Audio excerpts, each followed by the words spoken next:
Deuteronomy 9 to 12. We have already talked numerous times of that line between us and God, and that what he wants is loyalty, or that Hebrew word aman. In today's reading, chapter 11, verse 1 specifically, I'd like to add two more words to this line to help us think through our relationship with God. It comes from 11:1. Listen to the words here. Therefore you shall love the Lord your God. Let's talk briefly about that. The Hebrew word ahav is behind almost every occurrence of the word love in the Old Testament. In the New Testament, you may have heard this, that Greek has 4 words for love. So we can divide the meanings out a bit more there. But in the Old Testament, love is going to be almost always this Hebrew word ahav, which means it has a lot of meanings behind it. So Abraham loved Isaac, his son, in Genesis 22. Isaac loves Rebekah in Genesis 24. And then in 27, Isaac loves food. In fact, 1 Kings 5:1 has Hiram, king of Tyre, loving David, which is just a political coordinated effort on building the temple. So, in other words, this word can have romantic feel, but most often it just has a commitment of some kind behind it.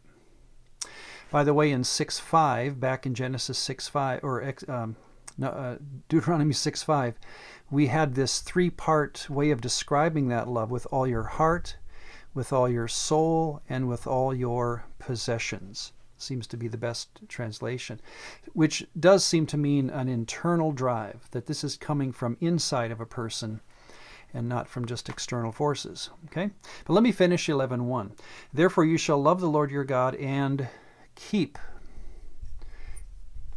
And that Hebrew word is shamar, just to be careful again about what we mean here. You shall keep, and listen to what you need to keep: his charge, his statutes, his judgments, his commandments always. So 4 things you're keeping: his charge, his statutes, his judgments, and his commandments.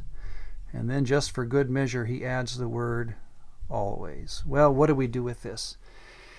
It just seems so theoretical, right? If not impossible. How is anyone supposed to do this to God? In teaching this material, I've often been asked, almost the first question from the classroom is, well, how much do I have to do? I mean, what's the bar here? 68% of the time, whatever. And it's almost asked in a mocking way, like, well, this can't be this can't be what God wants, because it just makes the question obvious. Well, how well do I have to do? The answer I like to use there in that question is, in a wedding, when we hear the couple give their vows, we don't walk away saying, oh yeah, right, like he's going to do that every day of his life. Because inherently we know that a wedding is answering the to whom question, not the how well question. And so this is the same way. Remember, again, the option here is not doing poorly at this. The option is giving this line to another deity. Okay, and we'll see that coming up. I want to save, of course, that material when we get there, especially in Jeremiah chapter 8. Read ahead if you'd like, and it talks about loving, serving, obeying other gods, just like they should have been doing this. They just moved that line over. So that's the way to destroy this storyline. It's not to do better or worse. It's to simply adjust the line to a different deity. But let's then, in closing, try to make sense of this. What if, and that's why it's a dotted line, what if our life looked more like this, where for every 3 steps forward, we took 2 steps back? We ended up like a anniversary where we can look at our spouse and say, we were faithful to each other. Did we make mistakes? Yes. But were we faithful? Yes. In other words, can we accomplish it at the end and it still count, even though it was rather messy? Well, of course, the best answer there is David. And 1 Kings, I want to mention 2 verses out of 1 Kings, in fact, let me list them for you because they are amazing verses. 1 Kings 14, verse 8, and 15, verse 3. Listen to them here.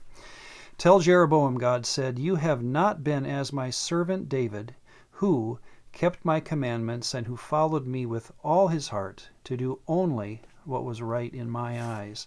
15:3.